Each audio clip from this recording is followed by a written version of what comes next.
Is there more to the book of Abraham that Joseph Smith knew about? Have scholars been getting this wrong? This guy might have the key. Welcome to the Last Dispensation. You're living in it.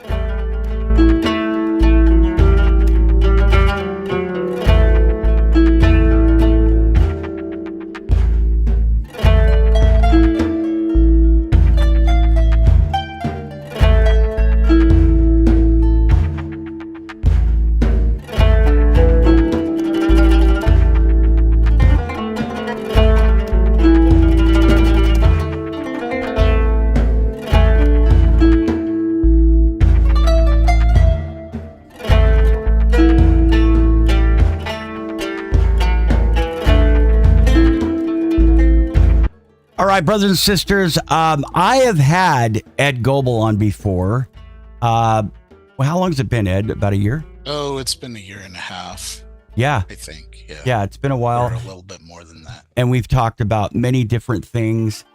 And we've talked about this topic. And what's going on? What am I talking about? I'm talking about the book of Abraham. Mm-hmm. But what you have been presenting to people like Jonathan Neville and other Heartlanders and people and this has nothing to do with the Book of Mormon. It has everything to do with the book of Abraham. And brothers and sisters, this is so controversial. Ed and I have talked about this for a couple years, a year and a half. But why is it controversial, Ed?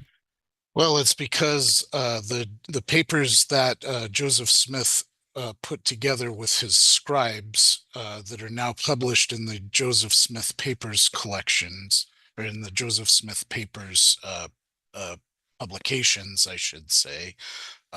These particular papers are blamed on W.W. Phelps, who was one of the scribes of Joseph Smith, and they allege that these are false translations.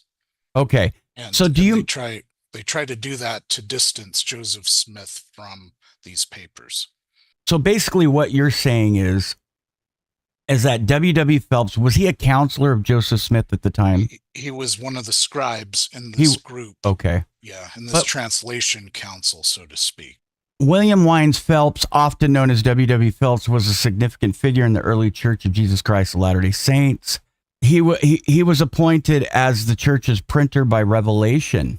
By revelation, brothers and sisters. So W.W. Phelps is mentioned in the Doctrine and Covenants, and specifically section 57, and he played a very crucial role in publishing early church literature, including the Evening and Morning Star, the Upper Missouri Advertiser, the first edition of the Book of Commandments, the 1835 edition of the Doctrine and Covenants, and the first LDS hymnal, Sacred Hymns. And I think that was the book, the Book of Commandments. I already said that. Leadership, basically, he was kind of, I'll tell you what fascinated me, and I'll let you get to what you're talking about. To put it simply, brothers and sisters, he could have very well been involved in a council like we have today, where the apostles and the general authorities counsel with others.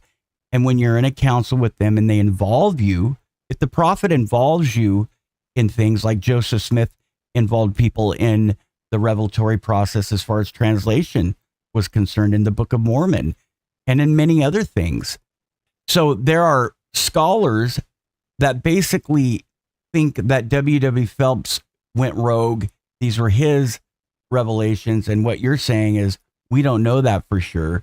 This could have been Joseph Smith working with W.W. Phelps in a council where revelation was with both men. Yeah. Right. In fact, the consensus among all scholars, except for a few Egyptologists that create, controversy and so forth about this, is that Joseph Smith is responsible for these papers. And, it's just kind of one of those things where it's like anything else that Joseph Smith produced with scribes. almost everything that he produced with scribes. So in this particular case, because there's controversy about the translations, like I say, they're trying to distance Joseph Smith from his own papers. These papers are key to understanding what's going on with the Book of Abraham translation process. Now, what specific? So they're basically saying Joseph got it wrong. Well, the people that are the critics say Joseph Smith got it So wrong. I was wrong. It Um, wasn't W.W. the Phelps going. the regular Egyptologists in the church are saying that they got the facsimiles stuff in the book of Abraham correct, but because they haven't been able to crack the system, the underlying system that's going on between the facsimiles and these other papers, that show the ancient context for all of this, they have believed that these translations are false. I mean, we're talking the critics and the Egyptologists in the church have believed that the translations in these papers are false. The reaction of the scholars in the church has been, like I say, to blame it on Phelps and these other scribes. The reaction outside of the church is just, oh, well, they believe that that Joseph Smith couldn't translate anyway, so it's Okay. not surprising to them. Does that make sense? Yes. So you got Yeah. scholars outside of the church that are blaming it on Joseph and saying, "See, he got facsimiles and images wrong as far as Egyptian writing and hieroglyphics are concerned, right?" Yeah. And inside the church, the scholars are like, "No, let's just blame it on Phelps and say he Yeah. got it wrong." It's kind of like the Wizard of Oz. Oh, don't look at the guy behind that. Right. You know what I'm saying? Yes, exactly. And then I want to get to your bio in a minute. I'm sorry we didn't get. I want to get to your bio in a second, but I wanted people to understand what this is about. So, but what you're saying is these two men could have counseled together. You have the prophet presiding in this council. Yes. And there could have been others as well, right? Yeah, there was a few others. Okay. But he wouldn't be leaning on someone like Phelps if he didn't believe that Phelps had the ability to receive revelation. And Phelps was a scholar himself, was he not? He was. Yeah, they were studying, ancient languages like Hebrew and so forth, Right. And there was also a project that had to do with the Adamic language that's kind of really closely connected with all this, but that's too much information for now. We don't want to get into that. But the point is that they were studying ancient languages, like Hebrew. So it was, there was this desire to bring forth this stuff and from these ancient sources. Yeah. Before we get into what exactly the scholars in and outside the church thought he got wrong specifically, are we talking about that a little bit today? Yeah, a little bit. Before we do that, what is your background? So my background is that I was closely involved with the creation of the Heartland theory. I did a book with Wayne May on the Heartland theory. That was actually the first book published on the Heartland theory, although, some of the ideas that we put together in that, were not original to us, but, putting it all together, some of the ideas were original to us. But anyway, bottom line, I was one of the creators of the Heartland theory as it is known now. And then I changed my mind on that. But it already had gotten started by the time I changed my mind. But But I definitely want people to know you're not one of these bitter defectors from one geography stance to the other. No. I'm on good speaking terms with Wayne May, and Rod Meldrum and Jonathan Neville is actually editing. Yeah, he's actually helping on this book. Yes. Interesting. Yeah. Awesome. All right. And then your education background? Yeah. I am just a self-taught kind of linguist, theologian type. I'm for my day job, I'm a senior software engineer, so I'm very analytical. Um, so that's kind of my background, but there has been other people that have, studied the Book of Abraham with those same kind of credentials, so you can't, Exactly. it is what it is, you can't be an expert in everything, but LDS scholars with Egyptology backgrounds like Carrie Mulstein, John Gee, and Michael Rhodes have conducted research on the Book of Abraham. Diverse interpretations. LDS members, scholars, and leaders have adopted various interpretations of the Book of Abraham to reconcile its contents with modern Egyptological findings.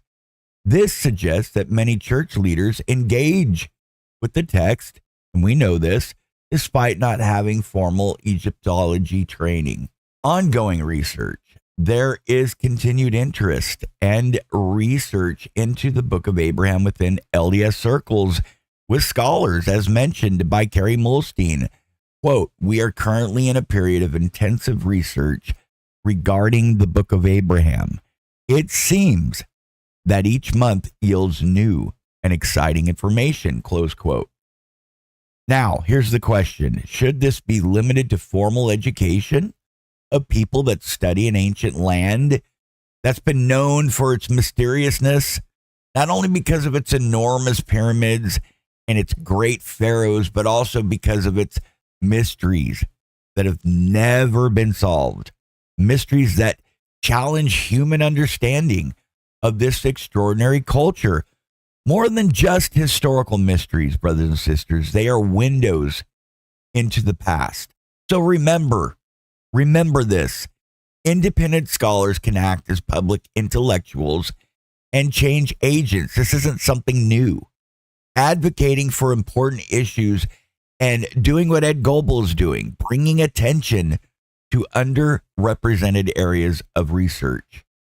Okay, so what is it? What is what are the smoke? What's the smoking gun? What are we talking about here specifically that they said these men got wrong? Yeah, so there's this roll of papyrus, right? It has facsimile 1 of the Book of Abraham on it. It has a bunch of other text characters in it.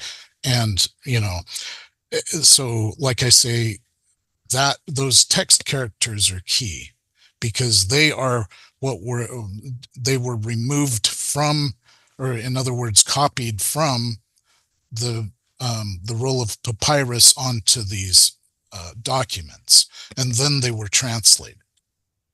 Okay. So like I say, that's like taking a piece of like a letter, right, from an Egyptian document, sticking it in a notebook, and then giving it a translation.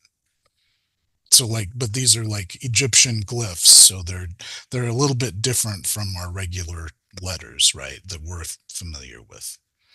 So that would be like, all right, for instance, Ed, when most people look at this, what's the thing that comes to their mind? The giants. The giants, right? Mm-hmm. Exactly. Not New York. Well, right. Maybe New York, but this is the letter N and the letter Y. Yep. So basically, brothers and sisters, what you're saying is that Joseph Smith took ancient lettering, or it could have been symbols, like almost like Japanese writing has symbols. Mm-hmm. Okay. And he said, this means giants. Well, it was a representation that somebody attached to that. An idea. That's right. So it's an ideogram. Okay. That makes sense. And what scholars today are just kind of dismissing it and going, no, he got it wrong. Or they're saying, inside the church, they're saying Phelps got it wrong. Outside the church, they're saying Joseph Smith. No, it meant the letter NY and it meant New York. Or it was just the letter N and the letter Y. Yeah. And Joseph's like, no, no, no, it's got more meaning than that. You got to Right. understand. So Yeah. explain, give us an example of what he Okay. found. Okay. Let me Do you try to have any share my images? screen. I do. Sure, go ahead. So you can see at the top that these are the regular kind of glyphs that you see on Egyptian temples and so forth and so on. You can see that every single one of these is a picture of something, but it's also a letter. Okay, each one of these either represents one consonant, two consonants, or three consonants. And the way these work is kind of like, imagine you've probably done those old games like in school that you did where you'd take like a picture and you'd try to spell something out with it. Like say the phrase be all that you can be. You take an Yeah. insect, right? A bee, and you say that stands for the English word be because it's like a likeness to it. It's sound the representation is that it's like a bee, okay, all that you can be. So it's using these pictures as these representations of a syllable in a word, right? So each one of these would like spell out syllables in words. That's the usual way of using these, right? So you can see here we've got the same pictures. Each one of these in these cases are single consonants, single letters, right? So in this case, we've got the letter N, and it's a Pasta. it's like water. Okay, it's a glyph of water, and that's and so the reason that they use that for the letter their letter N is because that's the Egyptian noon, which means the waters of chaos, right? So the one that we're going to focus on right here is this symbol. This one Is that a uh, feather? no, it's actually a leaf. So Oh, okay. it's like a reed leaf. Like think of along the sides of rivers, right? Reed leaf. Like Moses. Sure. What is the name of your book coming out, Ed? It's right now the working title is Papyrus Puzzle Solving Confusion about Joseph Smith's Egyptian. So Oh, we you're might working play on with it. that. Yeah, And when is this going to be coming out? it's in a couple of months that it's coming out. Okay. Yeah. But this is 20 years in the making. Yes. Okay. So this is kind of just a teaser All right. for it. Each one of these is a cursive version of these pictures. Okay. Each one of these pictures is called a hieroglyphic. Okay. Each one of these pictures is called a hieratic. And a hieratic is So a did the glyph. hieratics come Yeah. later? No, actually, they appeared almost at the same time period that the hieroglyphic appeared. Okay. Um, it's just that they're easier to write, and they're called hieratic because the Greeks, attached that name to it, meaning like the priestly version of the glyphs, right? So they would carve these on their temples and so forth, and these ones were like easier to like write, you know. Excuse So me. the Greeks had this language too, then. Well, yeah, I mean, there were definitely some Greeks in the ancient world that knew Egyptian, sure, Yeah. especially in the Ptolemaic or Well, yeah, Alexander the Great Greco-Roman. Yeah, was very familiar with Egypt. He would come a lot and right. And in in Alexandria, in Egypt, which is named after him, when the Ptolemies started ruling Egypt after Alexander the Great, they built the Library of Alexandria, and that's likely how the Book of Abraham got into Egypt, was through this library system that they had. So they would have, the Library of Alexandria, they'd copy books from all over the world, and then they'd distribute those to the temple libraries all over Egypt. So they didn't just have their own writings, they had religious writings from all over the world. So you've got this mix, though, because these Ptolemies were Greeks and they took over Egypt, right? I mean, that is, I'm sorry, Alexander took over Egypt. The Ptolemies were like the people that came after him, because Okay. one of them was one of his generals, so that they were the basically like Cleopatra. She was, one of the Ptolemies, basically. Or she Okay. was uh, from that line. So anyway, the point is we have these kind of glyphs here that were the hieratic. These are the versions that were on the in the text for this papyrus that's associated with the Book of Abraham. Okay, so so these are the versions that normally, when you think of our own text in English, we call it running text because when it goes from one sound to the other, right? All of these letters represent sounds. So the same thing with regular Egyptian, you've got all this running text where the sounds are represented by these things, right? So the way that they were used in these papers that Joseph Smith produced with the scribes is different from this running text. But it's actually exactly the same as they're used in the facsimiles of the Book of Abraham in terms of, since these are pictures, right? The Book of Right. Abraham facsimiles have pictures, and Joseph Smith would give them numbers, and then he would, so that people would know which one he's referring to, and then he would attach an explanation to that, right? Ah, okay. So each one of these is a picture. You can see that, and he's just attaching an explanation to it. But the difference is that he would use them one by one in these papers. They're called the Kirtland Egyptian papers, is a common name for them. But like I say, they're published in the Joseph Smith papers collections or books, and yeah, so Joseph Smith would take each one of these hieratic versions and he would attach an explanation to it. So again, we're going to focus on this one right here, this reed. Okay. Okay, so first I need to define a term. Okay, this term is actually one that's used by these Egyptologists at BYU a lot. It's called iconotropy, which means image turning. So if you can think of those images in the Book of Abraham facsimiles, like the round one, right? The one in the middle stands for Kolob, but it's actually not Kolob. It's actually a picture of an Egyptian god. He's the Egyptian god of creation. Okay. It's just that Kolob has an association with this. So Joseph Smith is attaching this meaning of Kolob to this picture, but he was not the one that did it first. It was these people in the ancient world, in ancient Egypt, that would take these meaning assignments, like say, excuse me, like say Kolob, right?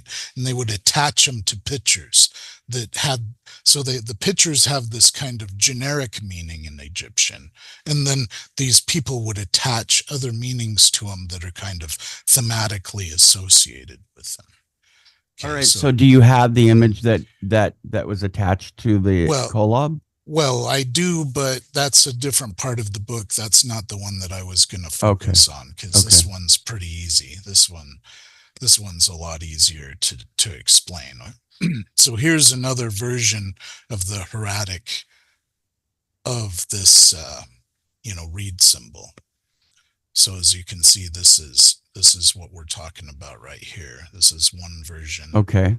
and this is another one. But this is actually as it was transcribed in the papers that we're talking about that Joseph Smith produced with his scribes. Here's the picture version of this, and it's actually turned, to face the other direction. So these Egyptian texts, in the case of regular hieroglyphic, they could be read either direction. It just kind of depends on the point, the way that they're pointing, right? So this one, there's this list of Egyptian characters called Gardner's sign list. And so anybody that wants to look this one up, it's M17. Now let's get to what Joseph Smith interpreted this as. So he gave it the name Chalcedoniash or Chalcedoniash. Okay. And the second name that he gave it was Zakionhiash. Okay. What this is in the actual meaning of it that he attached to it is land of the Chaldees. Okay. And so he's associating it with the book of Abraham, chapter 1, where it talks about Abraham being from the land of the Chaldees. Okay. Which means the area of southern Iraq or Babylonia. Okay. The ancient name for that in scholarly terms, in the scholars that have documented this, the ancient name for this area is Karduniash. Okay, that's just another way to pronounce this, Chalcedoniash. So Karduniash and Chalcedoniash are the same word. They're just pronounced differently. Okay. Okay. Zakioniash is just a version of the old Iranian name for the place, Sakan. Okay. The Hebrew word for that is Kasdim, which means Chaldees. Okay. But the actual place as we know it in archaeology is Sumer. In the Bible, it was called Shinar, which is a version of the word Sumer. Okay. The name of the place, here we go. Okay. The actual name of the place that the Sumerians called their own land, okay, is the land of reeds. Interesting. Okay? Kiengi means land of reeds. You can see why they why they chose this to so represent. that was their gang sign. Yeah, it's kind of like having it on their flag or something. Yeah, right. And like a good, like the Giants. yeah. And so symbol. this in the text for this papyrus that's associated with the book of Abraham, this is the very first symbol from that. It flaked off, but we know that it was the very first symbol because it's recorded in these papers that show that it was originally the first symbol in the text. Okay, but here it's not being used textually. It's being used as a picture. It's being used as this picture, although this is a more cursive version, like I say. But the other meaning for it is what? The other meaning is that it's the letter I. It's the letter I. It's the letter I. Just like the N and Y means giants. And that's right. If 2,000 years ago they went, nope, or 4,000 years they were like, no, that was N and Y. It meant New York. Well, I know, that's but right. It also meant the football team, the Giants. That's right. So these things in these papers are just being used as pictures, except the reason it was so confusing to everybody for so long is because, for one reason, is because most of the time when they use things as pictures, they don't use the cursive versions of them. They use, these picture versions of them. Can I ask a question? Sure, go right ahead. Now, do we have proof anywhere that this reef or reed, sorry, that's a leaf, right? Yes, it's a Do we have any leaf. proof anywhere that this leaf was used to mean? Oh yeah. Oh yeah. When did that come out? Way later? Well, what do you mean come out? I mean, it's documented. I've got it. No, I mean during the time of Joseph Smith, nobody knew that. No, they wouldn't. No, unless there was some really obscure something in some book somewhere. Okay, so he was specifically saying that meant land of reeds. When did they find out that he was right? When I found out he was right, or when? Oh, you found it. So you are the one that discovered. Yes. That you have proof. Yes. That Joseph was right. Yes, and this is my discovery, but this works exactly the same as what Hugh Nibley and Michael Rhodes discovered for the facsimiles. So Hugh Nibley and Michael Rhodes reverse engineered those pictures in the facsimiles to figure out how all this works. This is the exact same system, except it's with these symbols.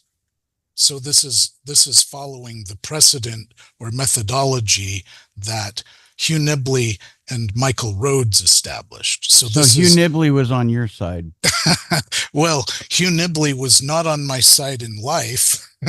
I don't know what his position is now on the other side, No, I but don't mean in life. I mean, right. Well, no, he was actually the one that started the demonization of these papers to start blaming them on Phelps. That was actually Hugh Nibley that started that, unfortunately. oh, okay. But Hugh and Nibley was just a man and didn't always get everything right. yeah, yeah. What I'm saying here is that what they did for the facsimiles, okay, that they've only ever had their focus on the facsimiles. Those pictures in the facsimiles. They've never had their focus on this. See what I'm saying? So this is simply me approaching it the same way to show this. Okay, so why is this so? It's because, like I say,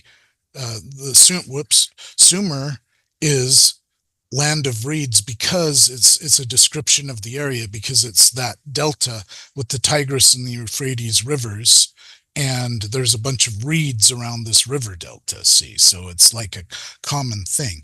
What is that similar to? Well, it's similar to this. Amen. Just north of us there. So what is the defining characteristic of Canada, If right? somebody said, "What does this mean to Um, you?" I'd say Canada. yeah. I And wouldn't so say maple leaf.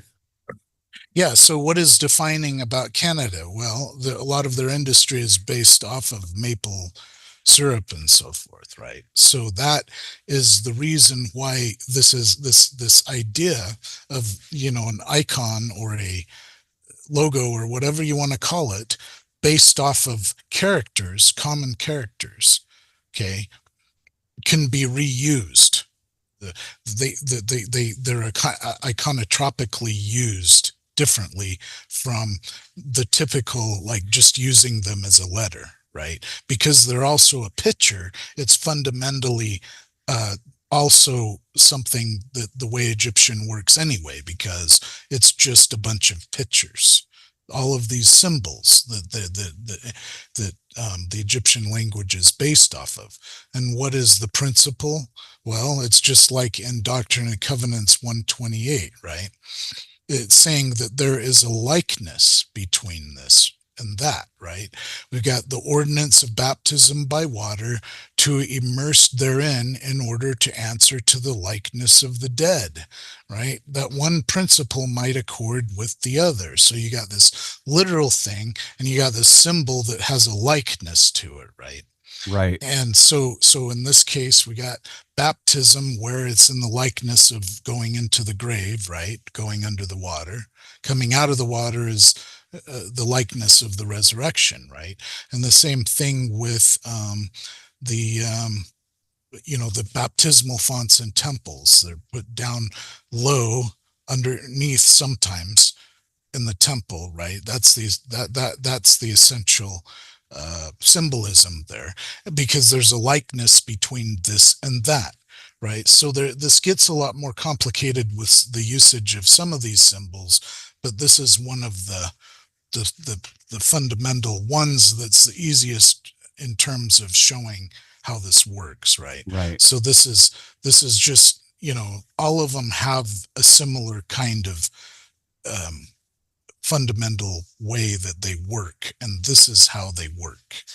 So this is the reason why a lot of people are leaving the church over the Book of Abraham, because of this misunderstanding about how these symbols work. And so this book is going to address that. It's going to shore up where, Interesting. in the defense of the church, we call it apologetics. My opinion is that the Book of Abraham apologetics has failed because it has tried to pass these things off on W. W. Phelps instead of just actually going in and figuring out what's going on. This is one of the quotations. This is in the non-Semitic ideographic documents, the equivalent of Sumer is Kengi or Kiengi, which seems to be a combination of Ken, meaning land, and Gi, meaning reed, i.e., land of reeds, an appropriate designation for Babylonia. I think I have a typo right there. Which is essentially a district of reedy marshes formed by the Tigris and Euphrates. So if you look at so that's the 1911 edition of the Encyclopedia Britannica. Okay. These are the Sumerian symbols that are also linked with the Egyptian. So if you look down here, these are the Sumerian symbols. So the word Ken, Ki, earth, Sumerian cuneiform for Gi, reed. Okay. Oh, So okay. corresponding to the Egyptian reed Ah, symbol. See, so another Joseph was version right. of the name. Yeah. So there were many other different images that he translated too, right? Yeah. Yeah. And so, I mean, that's everything documented in the book. So, um, yeah. Oh, So, I mean, you can see the linguistics of it is all documented here. And this is awesome. This is amazing. I've got multiple, quotes like here, firstly, the issue, or let's see, is this yeah. Um, but so So what do the the, scholars inside the church say about this? They've just never taken a look at it? well, I tried to talk to, Kerry Has Muhlestein about it, what does and he he, say he about didn't, he didn't go through it in detail or something. I don't know, but the leaf? well, he didn't accept it. Did Just how, Jonathan Neville say about it? Sorry. well, Jonathan really likes the idea. He really likes all the idea that so far that I've presented to him. Did you He show hasn't. him? Did he look at this, the leaf? Well, I showed him other examples, Oh, uh, okay. but Where Joseph got it right? yeah, yeah. And so, you know, it's all documented. It's all, well, here's several quotes for this, from PhD Okay. linguists. All I can do is kind of, present what I have and let the chips fall where they may. This is great. So, And what would this say mhm. about Phelps and Joseph? It would say, well, what was so important for Joseph to show these things? What was he Well, trying to? this is so, for example, with the Book of Mormon, he was able to only show some glyphs from the Reformed Egyptian, for example, like on the Anthon manuscript, right? That was taken to Charles Anthon, but he was never able to show anybody anything and anything else. That's about all they were able to see. Just only the witnesses were able to see the plates. Right. Nobody was able to go through the plates in detail and figure out, how all the Egyptian works in the Right. plates and everything. Right. This was something where Joseph Smith was saying, not only with the facsimiles, but with this, he was saying, okay, here's a proof of concept. I'm not, it's like he was probably saying something like in his mind, like, I'm not showing like an exhaustive thing here, but here's some samples of how this works. In our day, we can come back and say, okay, look, he was actually, look at the underlying system here. This is not a system of running text Egyptian. This is a system of just using Egyptian characters as ideograms and having this ancient uh, association made between this and that. Um, Right. so this is, like I say, it's similar to the usage of the facsimiles. Um, Now, whether there was ever a papyrus in the hands of Joseph Smith that actually had the text of the Book of Abraham on it, that's a different question. That is not. I mean, because this particular papyrus has these symbols that are being used as pictures to go along with the Book of Abraham. They are not this other papyrus that like actually has the text on it of the actual Book of Abraham, right, in some ancient language. So what I believe on that is that that was something in the Library of Alexandria and these other temple libraries that were available to these priests. So that just kind of means that, whether you're one of the individuals that believes in what's called the missing papyrus theory, that Joseph Smith had something that we no longer have that shows that text, this is neither here nor there for that, because that's fine if he did. Okay, we're just talking about pictures that go along with the Book of Abraham. These characters that are are also pictures because that's their essential identity, is that they're pictures. See, that's the way Egyptian works.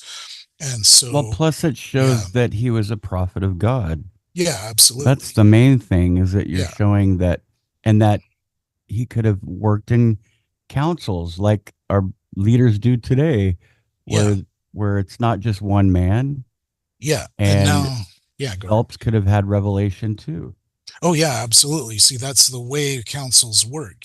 That's like I was in, as a clerk in a stake presidency, and I saw how revelation worked, and it didn't matter who it came from. What matters was whether the priesthood holder that has the keys, you know, I mean, because the buck stops with that person. He's the one that has the keys of the priesthood. So now that this is coming out, a new consensus can start to form around the fact that Joseph Smith is responsible for these papers too. So we don't have to do this kind of act anymore in the apologetics where we're saying, oh no, no, no, it's the scribes because we can't figure out how these translate, right? It's now we know how they translate. um, Now all we have to do is continue to do all the reverse engineering for each glyph, right? I mean, there's only a certain amount that I was able to do because, that I'm just one person. But now we can go back and say, okay, this is how this works. So now we don't have to evade evidence anymore on this issue. We can just say it how it is. Joseph Smith was responsible for these papers with Phelps, and now we understand how, the key ways that these things actually do translate, right? So Right. now there's this mystery. We don't have to have people, I mean, this shores up the defense of the Book of Abraham, because now, people were saying, okay, well, this doesn't translate, so they should have been attributing these papers to Joseph Smith from the beginning. They should have been reverse engineering, coming to, just like they did with the facsimiles, they should have been reverse engineering the relationships here and from the beginning, instead of just saying, oh, we can't figure it out. Okay, so this is like the guy in the Wizard of Oz, the wizard saying, no, don't look behind that curtain. We can open up that curtain, you know, there it is. There's no more reason to worry about, because now we can defend this stuff. Right. Exactly. And Mhm. this is why scholarship, and I love the scholars in the church, but they get clicky. And the Mm. clickiness will be like, I'm not allowed to look at that. It reminds me, did you ever see the uh oh my goodness, the end of was it Lord of the Rings? Am I thinking of the trolls, where they, no matter what, they would try, the people would try to get them to see the light, and they're like, no, no, we're trolls, we can't. And I can't remember what Yeah, I think series I I'm get it. thinking of. And it's like, no, we can't do that. We're not allowed to look at that because it's not in our narrative. It's not in our my scope, and I could lose my job. Really? That's what we're coming to? That's the gospel of Jesus Christ? Joseph Smith, I guarantee you, if he was with you guys at BYU, would be like, really? You guys are not going to look at something because it's not doesn't fit the narrative of what Mm. keeps you, what gives you tenure. I mean, are you kidding me? Yeah. That's why I go with neo scholarship outside of that realm, because what do we have to lose? Nothing. Mhm. We're Mhm. looking for truth, right? Sure. Yeah, absolutely. Anything else, Brother Ed? There's a lot more, but that's the basic idea. That's awesome. All right. Thank you so much. Okay. Thank you. Thanks, Oh, Troy. wait, your Oh, yeah. book will be out in a couple months, Yeah. and we don't have a name for it yet. But brothers Well, and sisters, when go ahead. it's probably going to be Papyrus Puzzle solving confusion about the Book of Abraham, or it might be solving confusion about Joseph Smith's Egyptian. It'll be one of Okay. those. Yeah. I'm excited Mhm. because I didn't understand this very much before, and you and I would talk about it. And I remember the place you were in, and I said, "Here's what's Ryan's last name?" Nelson. I remember the place you were in, and I said, "Here's Mhm. Ryan Nelson," and I entered. He's the guy that does the firm conference with Rod, Mhm. and then you met up with Jonathan Neville, and I'm so Yeah. thankful that are you sprouted your wings and it's going. Yeah, me too. Well, here's the thing is the Heartlanders, even though, it was a group that I was away from for a long time, even though I still have, issues that, theologically that I don't agree with, they're people that I can work with. There's a big difference between people that I can work with and people that I can't, Right. you know. Yeah. Shame on these people that wouldn't look at that. And even after they had proof that Joseph was right. Well, but if you have an agenda-based defense of something, and that's become kind of this thing in this what's the word, like this kind of uh, establishment or something like that that has that as a gospel truth when it's not the gospel. Exactly. And it's You not know, the apostles. yeah. It's not the general authorities, even though I think they need to do a better job at but they're here's why. They know, even if they know, they're not here to stifle, is that the right word? Mm. Free thinking and education. So we believe in agency, and we believe that these scholars have their agency to even click up if they want to and believe a certain way, but it's damaging only as much as we allow it personally. That's why you have to gain a testimony of the gospel.